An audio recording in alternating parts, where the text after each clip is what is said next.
วิทยุกระจายเสียงแห่งประเทศไทยจังหวัดลำปาง FM 97 เมกะเฮิรตซ์ เสนอรายการธรรมะยามเช้า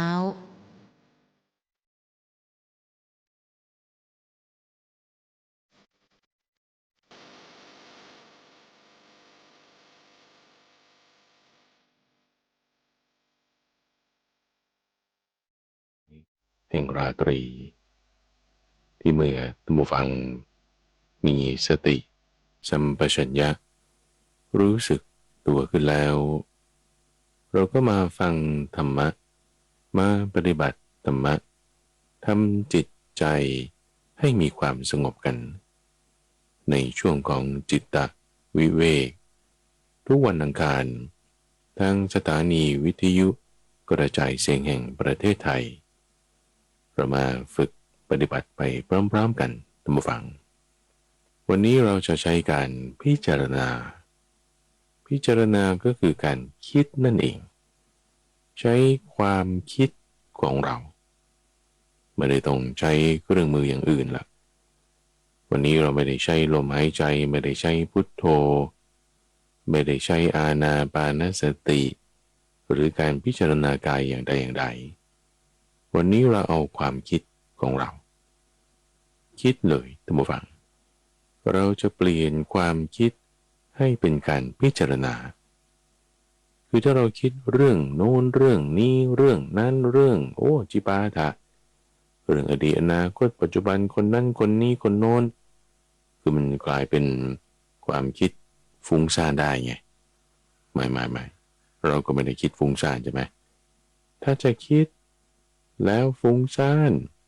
นั่นทำไม่ถูกแต่ถ้าจะคิดแล้วให้เป็นการพิจารณานั่นถึงจะถูกทำอย่างไรความคิดจึงจะเป็นการพิจารณาบางคนจะคิดอย่างนี้โดยซ้ำท่านผู้ฟังว่า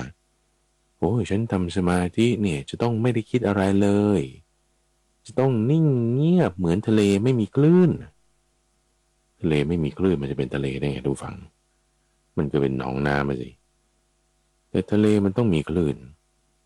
เรามีจิตใจบางทีมันก็มีความคิดอันนี้เป็นธรรมดาเหมือนกับคุณมีหูเนี่ยถ้ามันมีเสียงผ่านมาเราจะไม่ได้ยินหรอใช่ไหมเรามีจมูกถ้ามันมีกลิ่นผ่านมาข้างหน้าเราทำไมเราจะไม่ได้กลิ่นถูกปะอันนี้เป็นธรรมชาติธรรมดาของมัน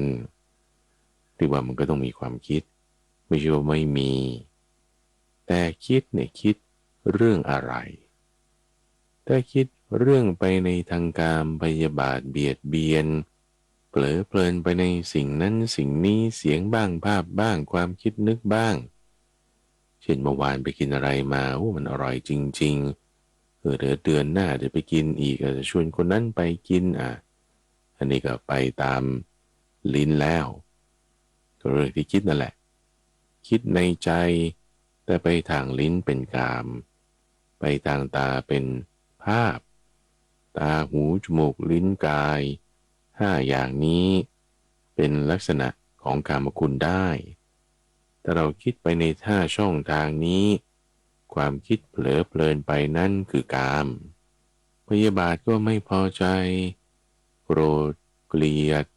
มีความขัดเคืองขึ้น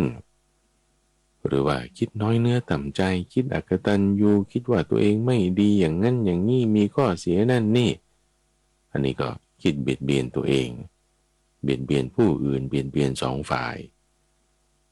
อย่าคิดไปในทางนั้นท่านผู้ฟังถ้าจะคิดคือวันนี้เราจะคิดนั่นแหละวันนี้เราจะคิดจะมาตรีตรึกจะไตร่ตรองจะใคร่ครวญจะพิจารณาจะทำความคิดให้เป็นการพิจารณาได้โดยการคิดที่เป็นระบบท่านผู้ฟังคิดอย่างเป็นระบบคิดยังไงจึงเรียกว่าคิดอย่างเป็นระบบคนเรามันคิดได้2 เรื่องเท่านั้นท่านผู้ฟังตามลักษณะของร่างกายที่มันมีอยู่ร่างกายเรานั้นคือกายคือส่วนที่เป็นรูปแล้วก็เป็นคนขึ้นมาคนหนึ่งนามก็ต้องมีนามด้วยนามรูปประกอบกันมาขึ้น เป็นคนคนหนึ่งเกิดจากพ่อนี้แม่นี้เขาก็เลยตั้งชื่อให้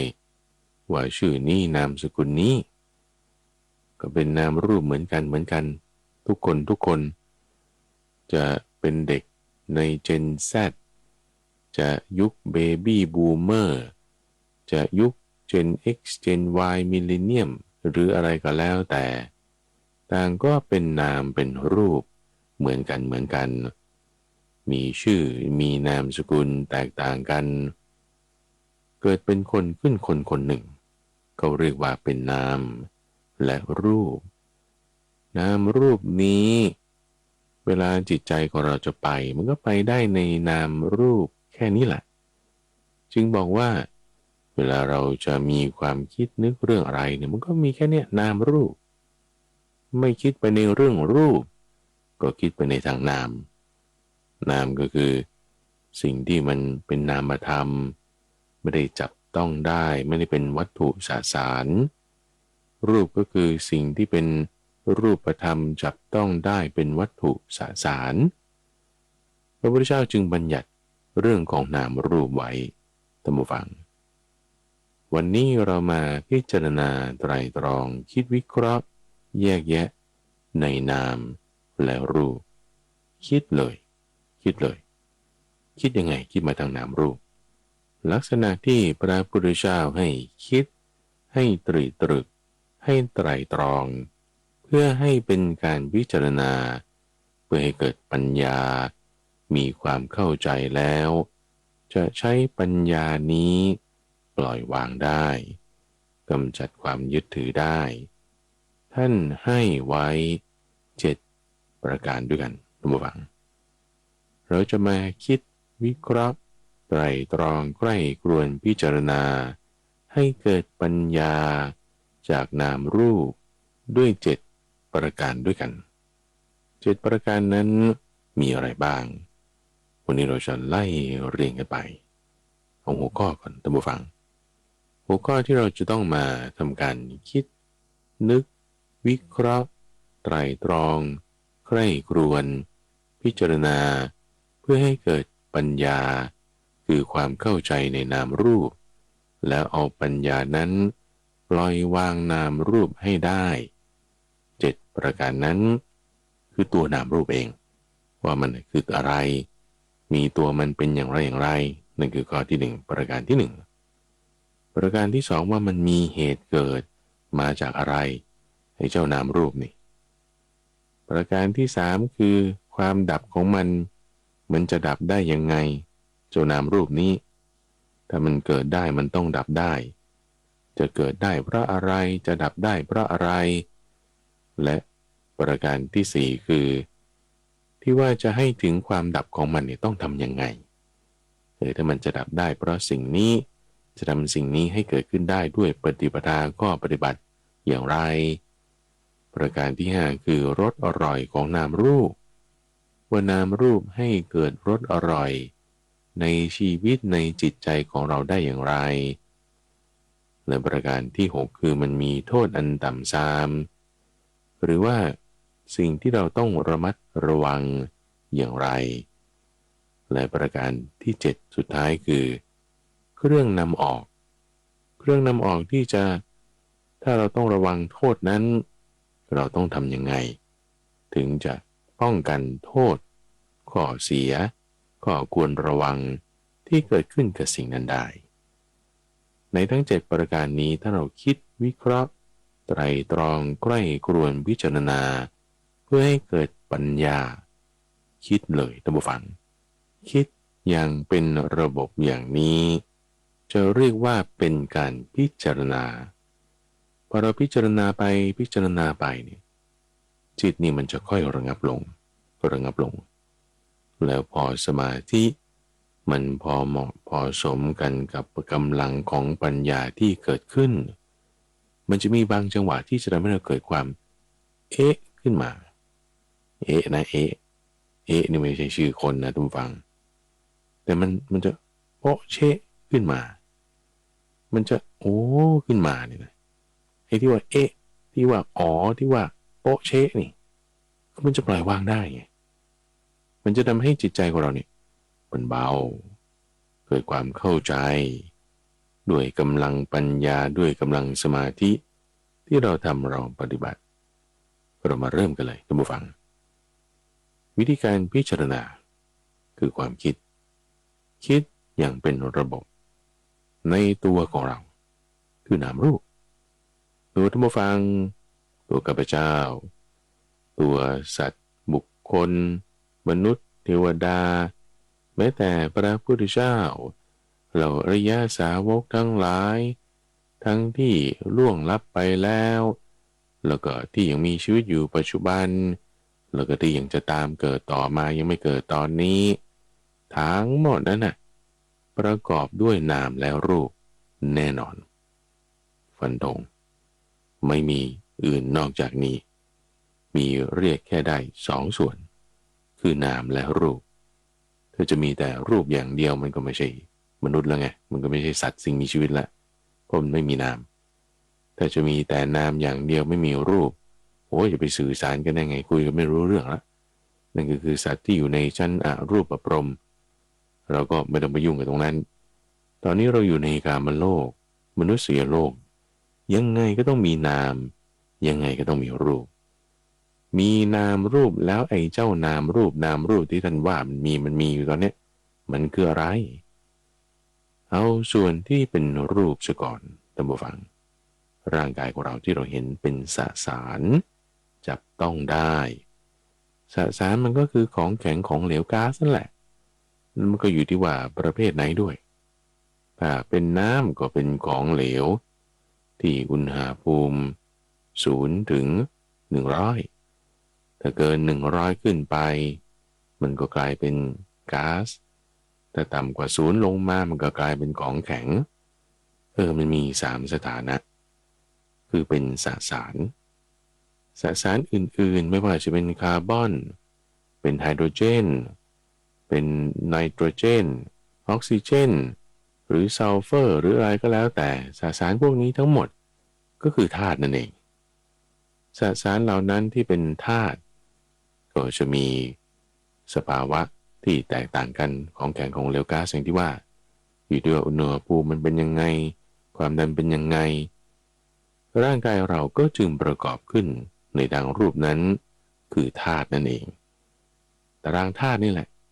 108 ธาตุ120 ธาตุ130 150 ธาตุก็ว่ากันไปอาจจะไม่ได้มีหมดในตัว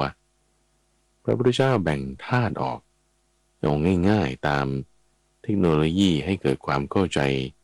ในสมัยนั้นคือธาตุสี่ดินน้ำไฟและลมดินคือของเข้มแข็งในตัวเราก็มีผมขนเล็บฟันหนังภายในก็เป็นอวัยวะภายในกระดูกกล้ามเนื้อพวกนี้คือธาตุดินธาตุน้ำคือของที่เอิบอาบเปียกชุ่มไหลไปได้ในตัวเรามีธาตุน้ำคือน้ำเหลืองน้ำเลือดน้ำเหงื่อน้ำลายปัสสาวะความร้อนนั่นคือธาตุไฟความร้อนความเย็นที่มีอยู่ในกายนั่นคือธาตุไฟคือธาตุความร้อนจะเป็นความร้อนที่ย่อยอาหารความร้อนที่ทำกายให้อบอุ่นแม้แต่ตอนที่เป็นไข้เป็นหนาวเป็นหวัดก็ความร้อนนี่เหมือนกันคือธาตุไฟและธาตุที่สี่คือธาตุลมคืออากาศคือลมหายใจเข้าลมหายใจออกลมที่อยู่ในท้องลมที่อยู่ในไส้ลมแล่นไปตามตัวลมแล่นขึ้นเบื้องบนก็เป็นเรือออกมาลมแล่นลงเบื้องต่ำก็เป็นผายลมออกไปนี่คือธาตุลมธาตุทั้งสี่นี้บางทีประกอบกันแล้วมันอาจจะมีบางจุดบางช่องที่เป็นช่องว่างอยู่เป็นช่องว่างที่ไม่ได้มีเนื้อเลือดหรือว่าอากาศบรรจุอยู่ในนั้น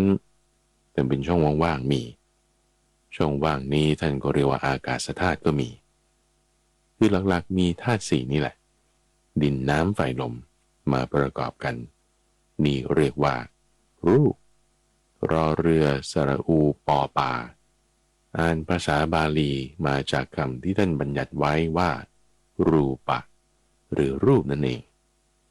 ร่างกายเรามีส่วนที่เป็นรูปอยู่นี้เรียกว่ารูปส่วนที่เป็นนามล่ะส่วนที่เป็นนามนั้นคือสิ่งที่ไม่ได้จับต้องได้ไม่ได้เป็นสสารแต่เป็นความรู้สึกที่เรารับรู้ได้ด้วยการรับรู้คือวิญญาณคุณรับรู้ส่วนที่เป็นรูปได้จับต้องได้ใช่ไหมของแข็งของเหลวก๊าซอย่างที่ว่าไปรับรู้ส่วนที่เป็นนามที่เป็นความรู้สึกที่ไม่ได้ว่าจะจับต้องได้หรอกแต่มันมีอยู่นะมันอะไรบ้างนี่ไงความคิดนี่ไงความคิดที่ท่านผู้ฟังกำลังคิดอยู่นี่ตรึกอยู่นี่ก็เรียกว่ามนสิการคือการคิดการทำในใจความคิดทั้งหลายเลยที่เรากำลังคิดนึกปรุงแต่งนั่นนี่อยู่นี่เรียกว่ามนสิการยังมีความรู้สึกอีกแต่ความรู้สึกนี้ไม่ใช่ว่าเรารับรู้นะแต่ว่ารู้สึกสุขรู้สึกทุกข์รู้สึกไม่ใช่ทุกข์ไม่ใช่สุขความรู้สึกที่ไม่ได้จะบอกได้ว่ามันเป็นสุขหรือมันเป็นทุกข์นั่นก็เรียกว่าทุกขมสุขหรืออุเบกขาก็มีอุเบกขาวางเฉยๆฉันก็อยู่เฉยๆในสิ่งที่เห็นสิ่งที่ได้ยินลองเปรียบเทียบดูกันว่าเช่นถ้าเราเห็นอาหารที่ชอบโอ้มันก็อยากกินแฮะมันจะถ้ากินแล้วมันจะมีความรู้สึกที่เป็นสุขเกิดขึ้นยังไม่ทันกินเนี่ยมันก็มีสุขเวทนาแล้วก็เพียงแค่ได้เห็นแม้แล้วก็คิดถึงว่าเมื่อก่อนเราได้เคยกินอันนี้รสชาติมันเป็นอย่างนี้นี่มีสุขเวทนาเกิดขึ้นละไอ้ที่คิดนึกไปเนี่ยมันเป็นมนสิการละเกิดเป็นความหมายรู้จำได้ขึ้นมาความหมายรู้โอ้รูปแบบนี้ฉันเคยเห็นนะแล้วฉันก็เคยกินด้วยมีความรู้สึกแบบนี้ความรู้สึกก็มาแล้วคือเวทนาใช่ไหมมาจากว่าเห็นเป็นผัสสะมากระทบเป็นภาพผ่านทางตาไงเป็นกลิ่นผ่านทางจมูกเนี่ยยังไม่ทันกินเลยนะเป็นภาพผ่านทางตาเห็นจานอาหารเป็นภาษาละหมายรู้ขึ้นได้ว่าโอ้เราเคยกินนี่มาก่อนนั่นเป็นสัญญาละมีภาษามีสัญญาแล้วเกิดเป็นความรู้สึกแหมชอบเลยเนี่ยเป็นเวทนาละนะภาษามาแล้วด้วยนะแล้วก็เกิดเป็นความหมายรู้คือสัญญาว่าโอ้เราเคยกินนี่มานะอย่างที่สองนะแล้วเกิดเป็นความรู้สึกคือเวทนาสุขขึ้นมาละอย่างที่สามละแหมตั้งใจว่าแหมฉันอยากจะกินดูสักคำหนึ่งนะจะใช้ช้อนใช้ตะเกียบใช้อะไรไปตักมันมานี่เป็นเจตนานะนี่แหละต้องฟังภาษาด้วยสัญญาด้วยเวทนาด้วยเจตนาด้วยนี่รวมเรียกว่านามทั้งหมดเลยมนสิการด้วยจริงๆถ้าจะเจาะละเอียดลงไปมันมากกว่านี้ท่านพระสารีบุตรนี่แจกแจงไว้ตั้ง11อย่างนู่นน่ะพระพุทธเจ้าเอา5อย่างพอพูดหัวข้อไว้ก็คือบางทีในมนสิการมันจะแจกออกไปอีกหลายอย่างภาษาย่อไป2-3อย่างสัญญาไปอีก3-4อย่างเอา5อย่างเนี่ยรวมเรียกว่านามทุกฝังได้แก่เวทนาสัญญาเจตนาภาษาและมนสิการพูดง่ายๆก็คือความคิดที่อยู่ในช่องทางใจเรานี่แหละอะไรที่เราคิดตรึกอยู่ในใจได้ฉันรู้สึกสุขฉันรู้สึกชอบฉันรู้สึกไม่พอใจฉันคิดเรื่องนั้นเรื่องนี้คิดในทางใจว่าจะพูดอะไรแต่ยังไม่ได้พูดทั้งหมดนั่นน่ะคือนามท่านผู้ฟังเป็นนามยังรวมถึงการที่เรารับรู้เสียงของข้าพเจ้าได้บางทีได้กลิ่นอาหารได้กลิ่นขยะกลิ่นดอกไม้หรือถ้าลืมตาอยู่มองเห็นสิ่งนั้นสิ่งนี้ที่คุณรับรู้ภาพได้เสียงได้การรับรู้คือวิญญาณนั่นก็เป็นนามด้วยอะไรที่เป็นจะพูดง่ายๆคือเป็นซอฟต์แวร์เป็นนามธรรมทั้งหมดรวมเรียกว่านามนามนี้ด้วยรูปนั้นด้วยรวมเรียกว่านามรูปนามรูปเป็นอย่างนี้ก็คือตัวเรานั่นแหละถูกปะล่ะถ้าจะมีแต่นามไม่มีรูปมันก็ไม่ใช่มนุษย์แหละ หรือถ้ามีแต่รูปไม่มีนามมันก็เป็นผักมันก็ตอบสนองไม่ได้มันไม่ใช่มันหุ่นขี้ผึ้งอะไรอย่างเงี้ยนะมีแต่รูปไม่มีนามรับรู้สึกอะไรไม่ได้ใช่ไหมตัวเราก็มีนามรูปคิดต่อไปอีกตำวังคิดให้เป็นระบบเรียกว่าการพิจารณาขั้นตอนที่สองประการที่สองที่ต้องคิดต่อไปคือไอ้เจ้านามรูปที่เรามีอยู่เป็นอยู่ตอนเนี้ยมันมีเหตุเกิดมาจากอะไรเพราะอะไรมีจึงมีนามรูปเพราะอะไรเกิดจึงเกิดนามรูปเพราะเหตุอะไรจึงมีนามรูปเพราะอะไรมีมาก่อนนามรูปจึงมีคิดดูทุกฝังคิดดูคิดนะพระพุทธเจ้าตอนเป็นโพธิสัตว์ก็คิดมาตามระบบเนี่ยคิดนามรูปมีเพราะอะไรนะทำไมถึงมีนามรูปนะแล้วอะไรต้องมีมาก่อนถึงจะมีนามรูปนะคิดไปทุกฝัง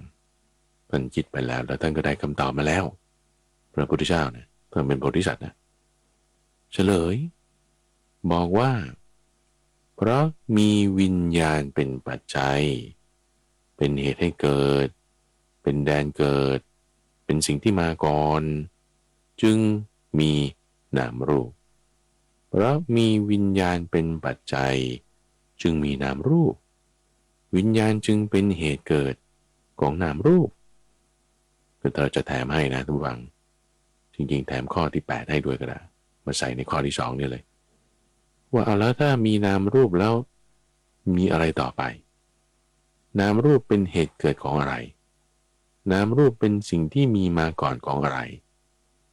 เพราะมีนามรูปแล้วจึงมีอะไรที่จะมีภายหลังจากนามรูปท่านก็คิดด้วยเหมือนกันนะพระพุทธเจ้านี่ตอนเป็นโพธิสัตว์คิดว่านามรูปจะมีผลเป็นอะไรนะนามรูปมีแล้วอะไรมันจึงจะมีอะไรต้องอาศัยนามรูปมันจึงจะเกิดขึ้นจึงได้คำตอบไงสลายตนะไงอายตนะภายในและภายนอกทั้งหกเราเห็นภาพได้ยินเสียงมันเป็นช่องทางกันมานั่นแหละก็เรียกสลายตนะคืออายตนะทั้งหลายนะก็จึงมีปรากฏออกมาเป็นตาหูจมูกลิ้นกายและใจนามรูปร่างกายของเราเนี่ยมันรวมกันปั้นขึ้นเป็นก้อนมันก็มีตามีหูไงจมูกลิ้นกายและใจจะมีช่องทางทั้ง6นี้เรียกว่าสัลยตนะเหตุเกิดของสัลยตนะคือนามรูปเหตุเกิดของนามรูปคือวิญญาณการรับรู้มันจะไปรับรู้ในช่องทางอื่นสิ่งอื่นไม่ได้หรอกนอกจากนามรูปเพราะมันจะไปรับรู้ในสิ่งที่เป็นนามรูปได้มันก็ต้องมีช่องทางเป็นสัลยตนะพวกนี้มันจึงเกี่ยวข้องกันมาเป็นกระบวนการทำงานของร่างกายของเรามนุษย์สัตว์เดรัจฉานเทวดาอสุรกายเปรตต่างก็มีตาหูจมูกลิ้นกายและใจคือสัลยตนะที่อาศัยนามรูปของสัตว์แต่ละประเภทนั้นประกอบกันขึ้นมาเหตุเกิดของมันคือวิญญาณตมวังเพราะมีวิญญาณจึงมีนามรูปวิญญาณนี่แหละมาอาศัยนามรูปนี้ที่เป็นแบบนี้ที่เป็นสิ่งมีชีวิตแบบเนี้ยแต่เป็นมนุษย์โลกก็มีตามองเห็นแสงสีในย่านของสีรุ้งอินฟราเรดอัลตราไวโอเลตไม่เห็นแต่เป็นสัตว์เดรัจฉานเทวดาอื่นก็จะมองเห็นคนละแบบไปหูด้วยสัลยตนะเหล่านั้นมามีเหตุจากนามรูปเหล่านี้มีเหตุมาจากวิญญาณการรับรู้อาศัยวิญญาณการรับรู้ประกอบกันจึงมีช่องทางต่างๆนี้คือนามรูปนี่คือเหตุให้เกิดของมันประการที่สองคิดต่อไปทุกฝังคิดต่อไปคิดให้เป็นระบบอย่าคิดสเปะสปะอย่าคิดเรื่อยเปื่อยแต่ให้คิดเป็นระบบประการที่3นั้นคือ ความดับของมันความดับของนามรูปนี่มันจะดับได้ไงถ้ามันจะเกิดขึ้นเนี่ยว่ามีวิญญาณแล้วถ้าอะไรอ่ะที่ว่าถ้าไม่มีนามรูปจึงจะมีถ้าอะไรดับนามรูปจึงจะดับเพราะอะไรไม่มีนามรูปจึงจะไม่มีเพราะอะไรดับไปอะไรหายไปนามรูปจึงจะหายไปดับไปพระบริษัทท่านก็คิดนะท่านฟังตอนเป็นบริษัทคิดมันจะไปยากอะไรไม่ต้องคิดมากก็ถ้ามันมีเหตุเกิดมาจากอะไรเหตุเกิดนั้นมันดับมันก็ต้องดับด้วยกันนะใช่ไหมล่ะใช่ถ้าวิญญาณดับนามรูปก็ต้องดับคือแล้วถ้าสมมติว่ามันไม่ดับนะแสดงว่าไอ้ที่คิดว่ามันเป็นเหตุเกิดมันไม่ถูกไงถ้าเราจะบอกเพราะดวงจันทร์จึงจะไม่มีนามรูปก็แล้วถ้าดวงจันทร์ไม่มีแล้วนามรูปมันจะหายไหมไม่เห็นหายเลยก็แสดงว่าดวงจันทร์มันไม่ใช่เป็นเหตุให้เกิดนามรูปแล้วถูกปะล่ะมันก็มีเหตุผลอยู่นะนามรูปมีเหตุเกิดจากวิญญาณถ้าวิญญาณดับนามรูปก็ต้องเป็นยังไงดับไปนามรูปจะดับได้เพราะอาศัยความดับของวิญญาณถ้าวิญญาณดับไปไม่มีหายไปเปลี่ยนแปลงไปนามรูปก็ต้องดับไปไม่มีหายไปเปลี่ยนแปลงไปเหมือนกันนามรูปนี้ร่างกายเราดับได้เหรอใช่สิท่านฟังกายใจเราเนี่ยนะนามรูปนี่ลองคิดดูสมมติไม่มีวิญญาณไม่มีการมารับรู้นะวิญญาณในแปลว่าการรับรู้นะทุกฝัง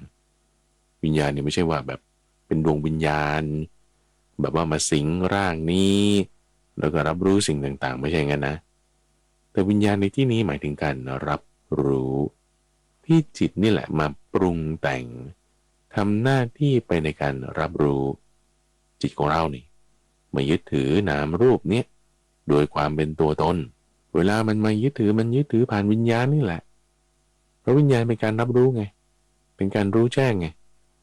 รับรู้กายนี้ได้เห็นภาพได้ยินเสียงให้วิญญาณนั่นแหละเป็นตัวผ่านของจิตที่จิตปรุงแต่งแล้วเป็นวิญญาณแล้วมันจึงมารับรู้ผ่านทางช่องทางต่างๆเหล่านี้เป็นสลายตนะต่อไป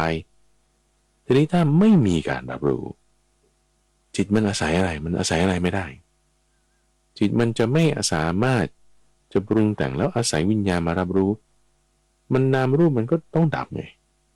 เพราะมันแบบมันก้าวลงไม่ได้มันไม่มีการมายึดถือนามรูปนี้โดยความเป็นตัวตนก็หมายความว่าไงก็เป็นศัพท์ภาษาที่เขาจะเรียกว่าวิญญาณออกจากร่างคนตายแล้ววิญญาณออกจากร่างแต่จริงๆแล้วคือวิญญาณดับไปวิญญาณดับไปเพราะอะไรก็เพราะว่าไอ้จิตมันมีสังขารการปรุงแต่งนั้นมันดับไปมันไม่สามารถที่จะไปทำหน้าที่วิญญาณได้อีกวิญญาณก็ดับวิญญาณดับปุ๊บนามรูปมันกลายเป็นผักเฉยๆเป็นซากศพเป็นที่เขาทิ้งตามป่าช้าตอบสนองไม่ได้เขาไม่เรียกนามรูปแล้วงั้นนะทุกฝังเพราะไม่ได้มีมนสิการไม่ได้มีผัสสะไม่ได้มีเจตนาสัญญาเวทนาอะไรต่างๆเหล่านั้นอยู่ไงเพราะมันไม่มีวิญญาณไงไม่มีวิญญาณมันก็จะไปรับรู้ไอ้พวกนี้ก็ไม่ได้มีแต่รูปไม่มีนามมันก็ไม่ใช่นามรูปแล้วมันก็ต้องดับไปใช่ไหมเพราะความดับของวิญญาณจึงมีความดับของนามรูปคิดต่อไปอีกทุกฝังคิดต่อไปอีกไตรตรองใคร่ครวญพิจารณาคิดต่อไปดูว่าแล้วอะไรหนอคือถ้าว่าวิญญาณมันจะดับเนี่ยมันจะดับได้ยังไงที่ว่าวิญญาณมันจะดับไปแล้วให้นามรูปดับไปได้และอะไรเป็นวิธีการเครื่องมือหรือสิ่งที่ว่าถ้าเมื่อทำแล้ววิญญาณมันจะดับไปได้พระพุทธเจ้าตอนเป็นบริษัทท่านก็คิดท่านผู้ฟังคิดแบบว่าคิดเลยนะ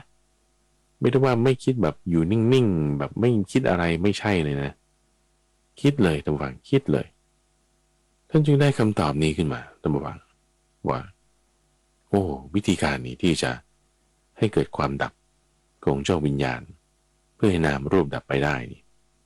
วิธีการนั้นประกอบด้วยองค์ประกอบอันประเสริฐ8อย่างเขาก็ไม่ใช่ว่าคุณก็เอาอะไรไปทำลายเจ้าวิญญาณหรือมันก็จะดับนามรูปได้แล้วคุณจะเอาอะไรไปทำลายอะไรเจ้าวิญญาณยังไงอ่ะมันไม่ได้เอามีดแทงมันก็ดับไปว่าเพราะวิญญาณมันก็เป็นนามเหมือนกันนะมันจะทำยังไงอะไรจะเป็นเหตุจะเกิดได้มันก็ต้องมีเหตุจะดับได้มันก็ต้องมีเหตุจะดับมันได้มันก็ต้องเหตุของมันคือองค์ประกอบอันประเสริฐ8อย่างท่านผู้ฟังอย่าไปเข้าใจว่าฉันจะดับรูปได้เนี่ยด้วยการที่ก็ฆ่าเลยแล้วเอามีดฟันเนี่ยฟันรูปแล้วก็ดับแล้วมั้งฟันแตงโมมันก็ได้แตงโม2 ซี่ป่ะฟันอีกทีหนึ่งก็ได้4 ซี่อะแตงโมก็ไม่เห็นดับนะอย่าเข้าใจผิดอย่าเข้าใจผิดให้มีความรัดกุมรอบคอบไม่หลาหลวมคุณเอามีดมาหั่นหมูสับเข้าไปสับเข้าไปมันก็เป็นหมูสับอะหมูมันก็ยังมีอยู่นั่นแหละคุณเอามีดมาหั่นเขียงออกเอาไม้เอาขวานมาฟันทิ้งฟันแล้วมันก็เป็นไม้2 ซี่มันก็เป็นไม้จิ้มฟันน่ะก็เป็นไม้ขีดขึ้นมาไม้มันก็ยังอยู่นั่นแหละไม่ใช่ทำลายอย่างนั้นท่านนี่มีความรอบคอบนะพระพุทธเจ้าคิดเลยคิดมาแล้วไตรตรองใคร่ครวญคิดมาไม่ใช่คิดแบบเล่นๆหรือคิดแบบนักคิดอะไรเงี้ยนะแต่คิดมาด้วยปัญญาอันยิ่งหรืออภิญญายะปัญญาอันยิ่งไม่ใช่ปัญญาธรรมดาแต่เป็นปัญญาอันยิ่งคิดมาแล้วว่าวิธีการที่ให้มันดับได้จะต้องมีนี่แหละองค์ประกอบอันประเสริฐ8อย่างไล่มาเลยทางกายสัมมากัมมันตะสัมมาอาชีวะทางวาจาก็มีสัมมาวาจาทางใจก็ที่เหลือเลยสัมมาวายามะสัมมาสติสัมมาสมาธิสัมมาทิฏฐิสัมมาสังกัปปะด้วยองค์ประกอบ8อย่างแบ่งเป็นกายวาจาใจก็ได้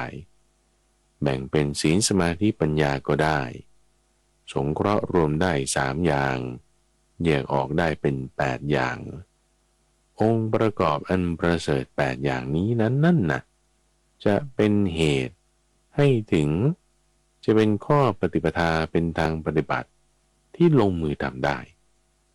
คือคิดเนี่ยมันก็อยู่ในความคิดเฉยๆนะท่านผู้ฟัง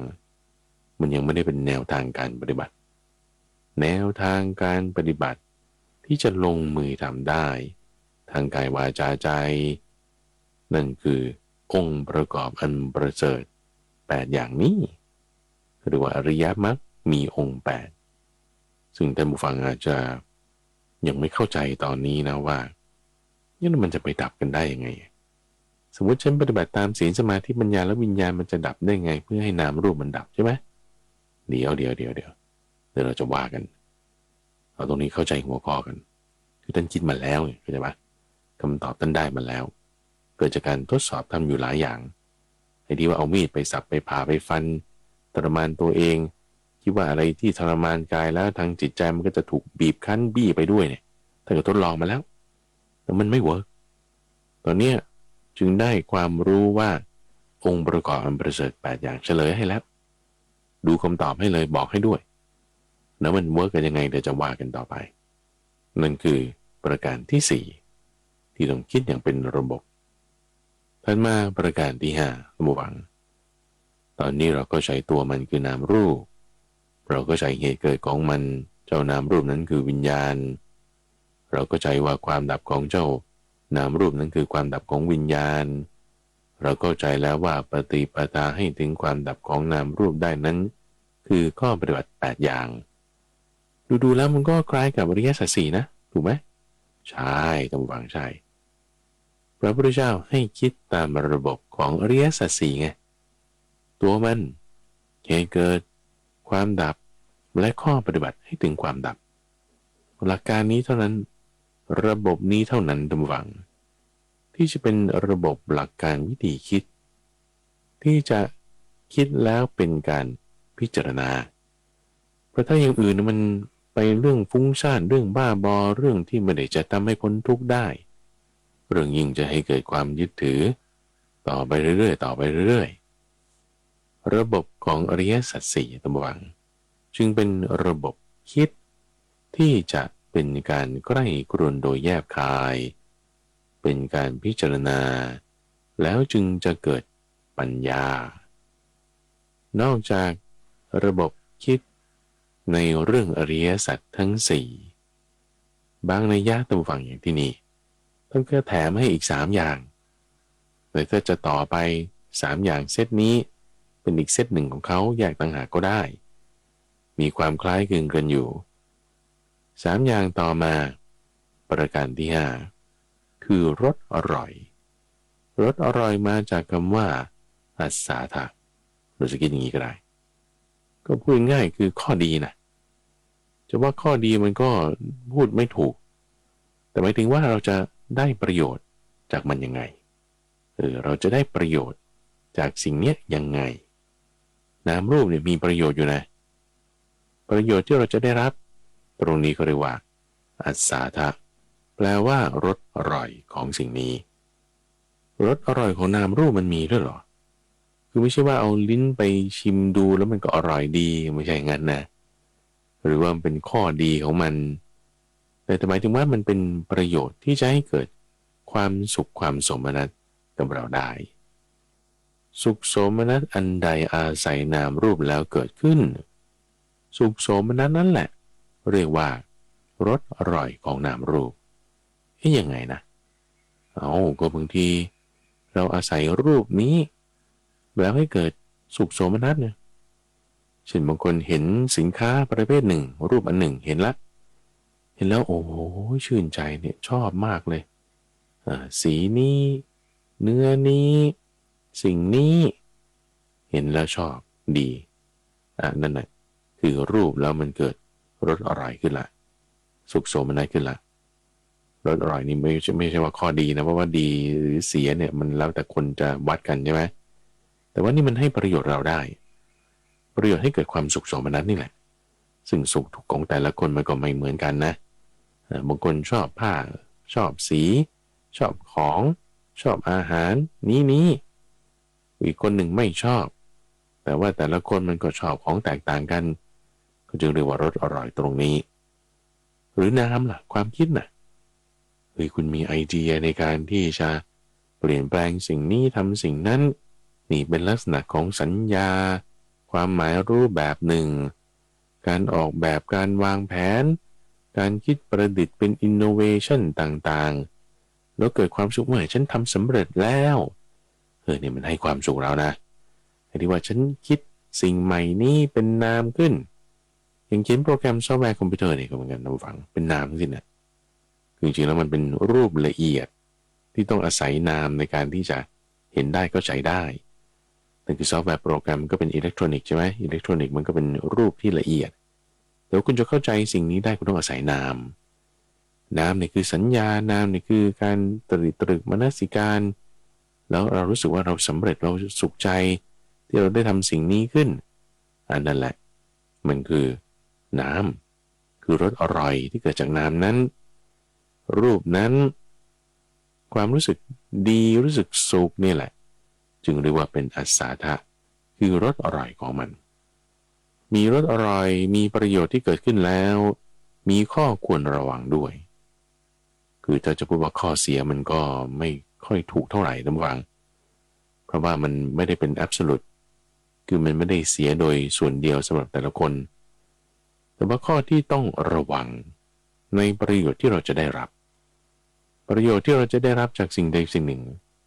มันต้องมีข้อบ่งใช้ข้อควรระวังคืออย่างยาบางอย่างเนี่ยมันจะมี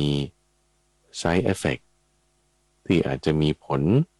ไม่ดีต่อคนอายุประเภทนี้หรือคนท้องหรือเด็กอะไรเงี้ยบางทีใช้ยาบางประเภทไม่ได้มันจะมีข้อบ่งชี้ข้อกำกับการใช้งานอยู่ใช่ไหมลักษณะข้อควรระวังตรงนี้แหละทุกฝังก็เรียกว่าอาทีนวะแปลว่าโทษอันต่ำทรามของมันคือโทษคือสิ่งที่ต้องระวังในประโยชน์ที่คุณจะได้รับจากนามรูปประโยชน์ที่คุณจะได้รับจากนามรูปคือมันให้สุขสมนัสได้สิ่งที่ต้องระวังคือความที่นามรูปนั้นไม่เที่ยง ความที่นามรูปนั้นจางคลายไปได้ความที่นามรูปนั้นเสื่อมไปได้ดับไปได้สิ้นไปได้เพราะอะไรก็มันอาศัยกันเกิดขึ้นไงมันอาศัยสิ่งอื่นเกิดขึ้นมันจึงเกิดขึ้นได้การที่มันอาศัยสิ่งอื่นเกิดขึ้นมันก็เป็นปัจจัยปรุงแต่งกันมาไม่เที่ยงเสื่อมไปได้ดับไปได้ท่านจึงบอกว่านามรูปเนี่ยไม่เที่ยงนามรูปังอนิจจานามรูปเนี่ยเป็นของปรุงแต่งนามรูปังสังขตานามรูปเนี่ยเป็นของที่อาศัยกันแล้วจึงเกิดขึ้นนามรูปังปฏิจจสมุปปนนาการที่ว่ามันอาศัยสิ่งอื่นเกิดขึ้นหมายถึงตัวมันเองก็ตามทุกฝังจะเรียกว่านามรูปได้มันก็ต้องมีทั้งนามและรูปมันจะมีแต่นามอย่างเดียวแล้วมันจะเป็นนามรูปมันก็ไม่ใช่จะมีแต่รูปอย่างเดียวแล้วจะเป็นรูปนามมันก็ไม่ใช่มันต้องประกอบกันถูกปะรูปเองก็ยังต้องประกอบกันอีกว่าธาตุสี่ดินน้ำไฟลมจะมาเรียกรูปอย่างเดียวโดยที่ไม่รวมสิ่งอื่นก็ไม่ได้นามเองก็ยังต้องมีเวทนาสัญญามนสิการนั่นนี่รวมกันจึงเรียกว่านามแม้แต่ชื่อมันเองมันยังต้องอาศัยสิ่งต่างๆเหล่านี้มาประกอบนี่ก็จึงเรียกว่านามรูปังปฏิจจสมุปปนนาซึ่งพอมันเป็นของปรุงแต่งขึ้นอยู่เหตุปัจจัยไม่ได้เป็นเอกเทศตัวเดียวของมันเดียวโดดๆคือมันเป็นอนัตตานั่นแหละสิ่งใดเป็นอนัตตาไม่ได้เป็นตัวของมันเองก็มีความเสื่อมไปเป็นธรรมดาท่านเรียกนามรูปังขยะธรรมาสิ่งใดมีความเสื่อมไปเป็นธรรมดาก็มีความจางคลายไปเป็นธรรมดามีความสิ้นไปมีความดับไปเป็นธรรมดาทั้งหมดนี้จึงเรียกรวมว่าเป็นขยะวยะธรรมาคือสิ้นไปเสื่อมไปขยะนี่คือสิ้นไปวยะนี่คือเสื่อมไปจางคลายไปวิราคะธรรมามีความดับไปนิโรธาธรรมานามรูปเป็นอย่างนี้ลักษณะที่มันเป็นอย่างนี้นี่แหละคือข้อควรระวังทำไมบอกว่าถ้าคุณพอใจยินดีในสิ่งนั้นแล้วเดี๋ยวมันดับไปเฮิร์ตเลยนะมันจะแบบก็มันยังดีอยู่มันจะสุขแล้วมาอยู่สุขหายไปนั่นแหละโดนเลยไหมล่ะมันจึงเป็นโทษที่เราต้องระวังเป็นสิ่งที่ระวังว่าจะทำให้เรามีความทุกข์ได้นะงั้นวิธีการที่จะป้องกันจากโทษของมันวิธีป้องกันจากอันตรายที่อาจจะเกิดขึ้นวิธีป้องกันข้อเสียหรือจะอย่างน้อยมิติเกตคือลดผลกระทบของข้อควรระวังนั่นที่ว่าระวังเนี่ยระวังแล้วทำยังไงถึงจะเรียกว่าเป็นการระวังได้อย่างดีถูกต้องเขาใช้คำว่านิสสรณะระวังคืออุบายเครื่องออกนั่นเองอุบายเครื่องออกที่เราจะระวังหรือให้โทษข้อเสียนั้นข้อควรระวังนั้นมันไม่มีอันตรายกับเราได้ยกตัวอย่างเช่นไฟฟ้าเนี่ยตัวฟังไฟฟ้านี่มีประโยชน์นะใช่ไหมคุณเสียบปลั๊กปึ้งไฟก็สว่างขึ้นไมโครเวฟก็ทำงานได้เครื่องซักผ้าก็หมุนปั่นขึ้นมาได้มีประโยชน์อยู่ให้เราเกิดสุขโสมนัสได้นั่นคือไฟฟ้าแต่ว่าถ้าคุณแย่ผิดรูเกิดแบบถูกช็อตผ่านเข้ามาในตัวเราเนี่ยตายได้เหมือนกันนะปีหนึ่งคนถูกไฟฟ้าดูดตายนี่เป็นร้อยเป็นพันเนี่ยมันมีอันตรายนะเนี่ยต้องควรระวังถ้างั้นคุณจะระวังยังไงเขาก็ติดตั้งอุปกรณ์การตัดไฟบ้างดีไซน์อุปกรณ์ในการเสียบปลั๊กให้มันมีความมั่นคงมีความปลอดภัยจะสายส่งจะเดินสายในบ้านอะไรต่างๆนี่ก็ต้องมีระบบไงนี่คือข้อปฏิบัติ ที่เรียกว่าเป็นเครื่องนำออกจากโทษของมันหรือข้อควรระวังของมันคือว่าไม่ใช้หรือว่าไม่เข้าใจใช่ไหมแต่เราต้องเข้าใจใช้ให้เกิดประโยชน์แล้วระมัดระวังให้ดีข้อปฏิบัตินั้นคืออะไรตามฝังนิสรณะคือเครื่องนำออกจากโทษของเจ้านามรูปนั้นคือการนำออกเสียซึ่งความกำหนัดที่กำหนัดนั้นเพราะเพลินก็หมายความว่าถ้าเราไม่เพลินไปในนามรูปนั้นนั่นแหละจะเป็นตัวการที่จะป้องกันอันตรายที่จะเกิดจากนามรูปนี้นั่นเองคำถามคือแล้วคุณจะเอาความเพลินเอาความกำหนัดความยินดีพอใจในนามรูปนั้นออกไปได้อย่างไรให้ดูว่าคิดวิเคราะห์ตรีตรึกในประการที่7นั้นก็กลับไปดูประการที่4ไงก็ต้องปฏิบัติตามมรรค8ไงตรงนี้มันจึงเป็นจุดที่มาอธิบายกันไงทุกฝังว่าการปฏิบัติตามมรรค8เนี่ยมันทำให้เราลดความเพลินไม่ใช่แค่ลดกำจัดความเพลินกำจัดความพอใจกำจัดความยินดีในนามรูปนั้นพอเราไม่เพลินไม่พอใจแบบไม่ได้จะลุ่มหลงไปตามนามรูปนี้มันก็ทำให้นามรูปเนี่ยมันดับไปได้เพราะว่าดับไปได้เนี่ยคือหมายถึงว่าถ้ามันจะหายไปมันก็ไม่มีปัญหาอะไรกับเราไม่มีปัญหาหมายถึงเราไม่ทุกข์ไงมันไม่ทุกข์ก็คือเกิดได้ดับได้ไม่มีปัญหาเพราะมันเป็นของเกิดขึ้นของเสื่อมไปสิ้นไปเป็นธรรมดาการพิจารณาด้วยการคิดที่เป็นระบบในธรรมะ7ประการเหล่านี้ตามฝังจึงจะเป็นความคิดตรีตรึกเพื่อให้เกิดปัญญามาตรงไหนเนี่ยปัญญามาตรงการปล่อยวางเพราะว่าเราเห็นความจริงทั้งหมดข้อนี้ทุกฝังคุณจะยังยึดถือได้ไหมล่ะ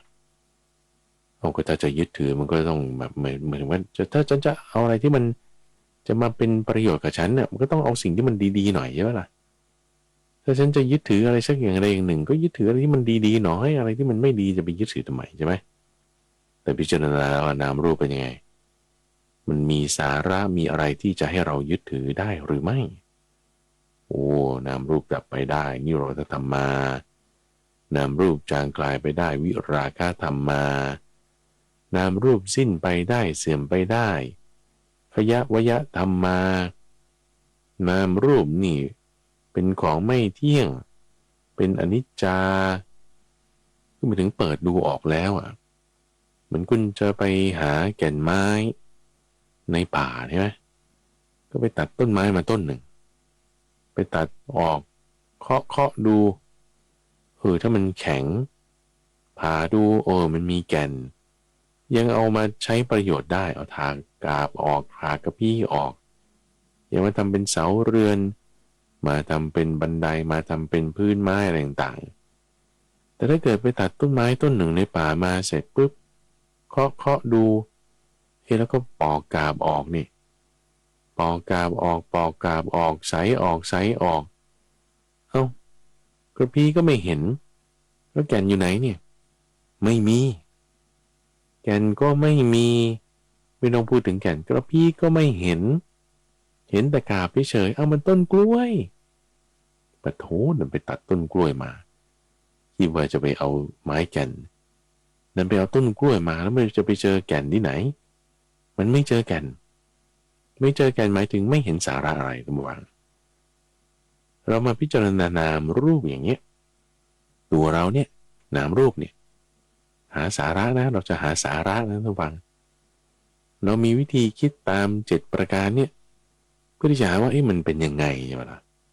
คือไม่ได้คิดตามใจเรานะแต่คิดตามระบบของอริยสัจสี่คือทุกข์สมุทัยนิโรธมรรคคิดตามระบบของข้อควรบ่งใช้ข้อควรระวังวิธีการนำออกของมันนี่เราจะพบว่าสาระของมันเนี่ยมันน้อยมากคือไม่มีสาระนะทำไมถึงไม่มีสาระท่านว่าก็เพราะมันไม่เที่ยงไงถ้ามันเที่ยงมันจีรังยั่งยืนมันมั่นคงแน่นอนก็ว่าไปอย่าง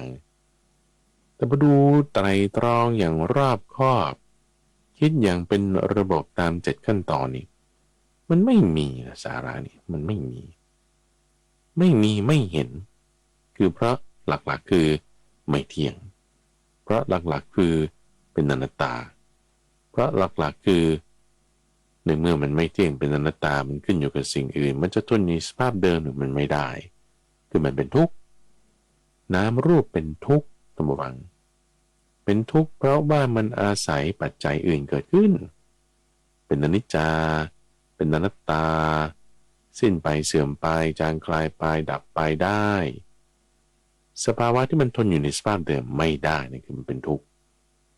แล้วถ้าเราจะมาหาความสุขในสิ่งที่เป็นทุกข์อย่างเงี้ยท่านผู้ฟังคุณจะมาหาความสุขในสิ่งที่เป็นทุกข์เนี่ยประโยชน์มันจึงจะได้น้อยจะมาหาสาระในสิ่งที่ไม่มีสาระถ้าจะบอกว่าได้น้อยมันก็ไม่ถูกเท่าไหร่เพราะที่ได้นะมันคือไม่ใช่ของจริงคือเป็นของปลอมนั่นคือจะหาสาระในสิ่งที่ไม่มีสาระคุณได้สาระที่ไหนได้สาระน้อยก็ไม่ได้มันไม่มีสาระที่จะหาได้ไม่มีแก่นไม้มีแต่กระพี้ก็ไม่มีแต่กาบเฉยเหมือนต้นกล้วยได้กาบเฉยได้ทุกข์เฉยที่ว่าจะเห็นว่าเป็นสุขสุขจอมปลอมสุขจอมปลอมมันจะไม่ได้สุขในสิ่งที่เป็นทุกข์ได้มันจะไม่ได้มีสาระในสิ่งที่ไร้สาระได้มันจะมาหาความเที่ยงในสิ่งที่ไม่เที่ยงเนี่ยไม่ได้มันจะมาหาให้เกิดว่านี่ฉันเป็นตัวตนตัวฉันเป็นอย่างนี้คุณจะมาหาความเป็นตัวตนในสิ่งที่ไม่ใช่ตัวตนมันจะไปเจอได้ไงไม่มีไม่เที่ยงเป็นทุกข์เป็นอนัตตานั่นคือนามรูปจะมาหาความเที่ยงในนามรูปความสุขในนามรูปความเป็นอัตตาตัวตนในนามรูปเราจะหาไม่เจอแล้วปัญญามันเกิดตรงไหนด้านตรงนี้แหละท่านผู้ฟังว่าเพราะเราไตรตรองใกล้ครวนตามระบบโดยวิธีการคิด7 ประการเหล่านี้นั่นเรียกว่าเป็นการพิจารณาพิจารณาซ้ายไปขวามาขึ้นไปลงล่างทั้ง7 อย่างนี้คิดไปนี่รูปของเรามันเป็นอันนี้นามของเราเป็นอันนี้นี่มันของเราหรือเปล่าคิดไปไตร่ตรองไปพิจารณาไปในตัวฝังจิตนี่บางทีมันระงับลงได้คำว่าจิตระงับลงได้คืออะไรเพราะว่ามันไม่ได้ฟุ้งซ่านไปในเรื่องอื่นไงคุณคิดจดจ่ออยู่กับเรื่องเดียวมันไม่เป็นสมาธิได้ไงใช่ไหมล่ะมันก็ใช่เหมือนกันนะคือสมมติว่าถ้าเราจะคิดว่าสมาธิคือความที่แบบว่าเราไม่คิดอะไรเลยนั่นก็ใช่อยู่ในสมาธิอีกแบบหนึ่งแต่การที่เราคิดจดจ่ออยู่กับเรื่องเดียวเลยมันก็เป็นสมาธิป่ะใช่ป่ะอย่างเช่นว่าเวลาเราสอบเราเรียนหนังสือคุณเข้าห้องสอบแล้วคุณสอบผ่านมาได้นี่คุณต้องมีจิตใจจดจ่ออยู่กับคำถามคำตอบได้บ้างแหละใช่ไหมไอ้ที่ว่าจิตใจจดจ่ออยู่กับคำถามคำตอบมีความคิดนั่นไม่เรียกว่าสมาธิเราเรียกว่าอะไรสมาธินั่นแหละเราก็คิดเรื่องนี้อยู่เรื่องเดียวไตรตรองเนี่ยนามรูปเหตุเกิดความดับรสอร่อยโทษอันต่ำซ้ำจิตเป็นสมาธินะจิตเป็นสมาธินะสมาธิแบบนี้ความเข้าใจอย่างนี้เป็นมนสิการเป็นการทำในใจที่แยบคายด้วยเป็นโยนิโสมนสิการปัญญาเกิดตรงที่เราปล่อยวางได้เราใช้ปัญญาให้เกิดการปล่อยวางให้ได้เราใช้ปัญญาคือความเข้าใจคือแสงสว่างคือดวงตาเห็นไงเห็นว่าอะไรนะเห็นว่านามรูปไม่ควรยึดถือไว้เพราะอะไรนะสิ่งใดในที่นี้คือนามรูปเที่ยงหรือเปล่าไม่เที่ยงสิ่งใดไม่เที่ยงสิ่งนั้นเป็นทุกข์หรือเป็นสุขสิ่งใดไม่เที่ยงก็ต้องเป็นทุกข์สิคิดนะคิดสิ่งใดไม่เที่ยงเป็นทุกข์มีความแปรปรวนเป็นธรรมดานั้นน่ะควรหรือเปล่าควรแล้วหรือที่เราจะมายึดถือว่านี้เป็นตัวเราเป็นของเราเป็นตัวตนของเรา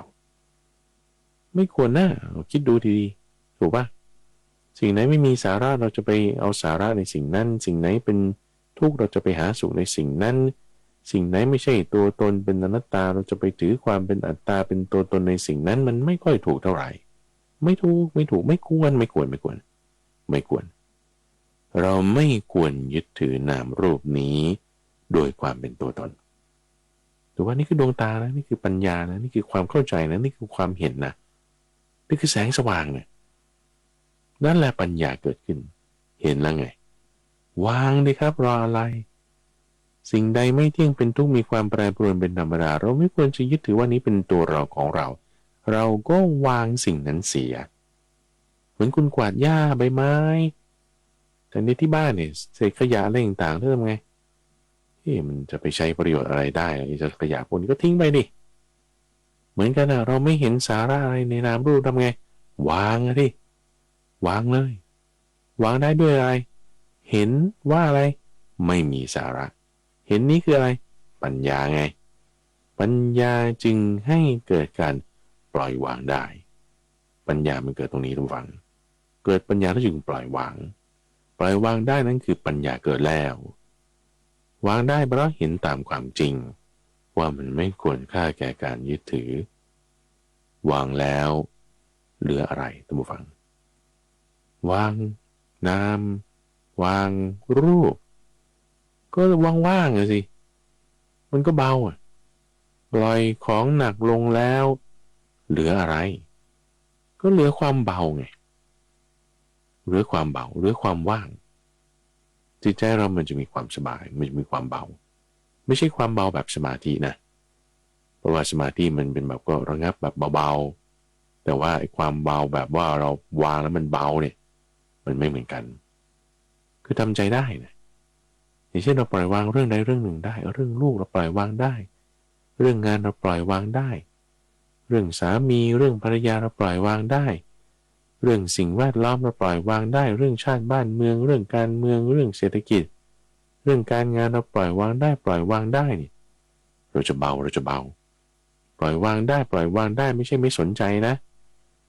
ไม่ใช่ว่าแบบไม่ทำงานฉันขี้เกียจฉันนั่นไม่ถูกแล้วนั่นไม่ใช่สมาธิล่ะเป็นมิจฉาสมาธิเป็นมิจฉาทิฏฐิ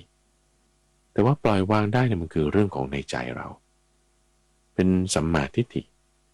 ทางกายทางหน้าที่การงานเราก็ทำไปแต่ว่าทางจิตใจเนี่ยเราสบายเราว่างเราเบาเพราะปัญญาที่เกิดขึ้นปัญญาที่เกิดขึ้นนี้ท่านผู้ฟังยังช่วยเหลือในเรื่องต่างๆอีกนะว่าสมมติเราปล่อยวางเรื่องงานได้เราปล่อยวางเรื่องครอบครัวได้เราปล่อยวางเรื่องกิจนั้นกิจนี้ได้เนี่ยไอการคิดงานนั้นครอบครัวนั้นมันยิ่งจะมีประสิทธิภาพขึ้นด้วยเพราะอะไรเพราะจิตที่เป็นสมาธิไงปัญญาที่เกิดขึ้นเนี่ยมันทำให้เห็นภาพต่างๆได้อย่างชัดเจนมากขึ้นเห็นสีขาวคือสีขาวเห็นสีดำคือสีดำไม่ได้ว่าเห็นสีขาวเป็นสีแดงเห็นสีดำเป็นสีเขียวตามแต่ที่เราต้องการแต่เห็นตามสภาพที่มันเป็นยอมรับได้อยู่กับมันได้ยอมรับได้นี่คุณจะสามารถที่จะเปลี่ยนแปลงทำอะไรให้มันดีขึ้นได้หรือแก้ไขปรับปรุงตามสภาพที่มันควรจะเป็นได้ด้วยนี่เป็นของแถมไงระหว่างของปัญญาที่จะเกิดขึ้นเพราะฉะนั้นวันนี้ท่านผู้ฟังเรามาคิดอย่างเป็นระบบในเรื่องของนามรูปคิดอย่างเป็นระบบให้เป็นการพิจารณาแล้วจึงเกิดปัญญาขึ้นอย่างนี้ในช่วงของจิตตวิเวกท่านผู้ฟังที่จะมาพบกับท่านผู้ฟังเป็นประจำในทุกวันอังคารตั้งแต่เวลา 5:00 ถึง 6:00 น.ทั้งสถานีวิทยุกระจายเสียงแห่งประเทศไทยรายการนี้นำเสนอโดยมูลนิธิปัญญาภาวนาซึ่งมีข้าพเจ้าพระมหาไพบูลย์อภิปุณโญเป็นผู้ดำเนินรายการแล้วพบกันใหม่ในวันพรุ่งนี้เจริญพรติดตามรับฟังรายการธรรมะยามเช้าได้ใหม่ในวันและเวลาเดียวกันนี้ทางสถานีวิทยุกระจายเสียงแห่งประเทศไทยจังหวัดลำปาง FM 97 MHz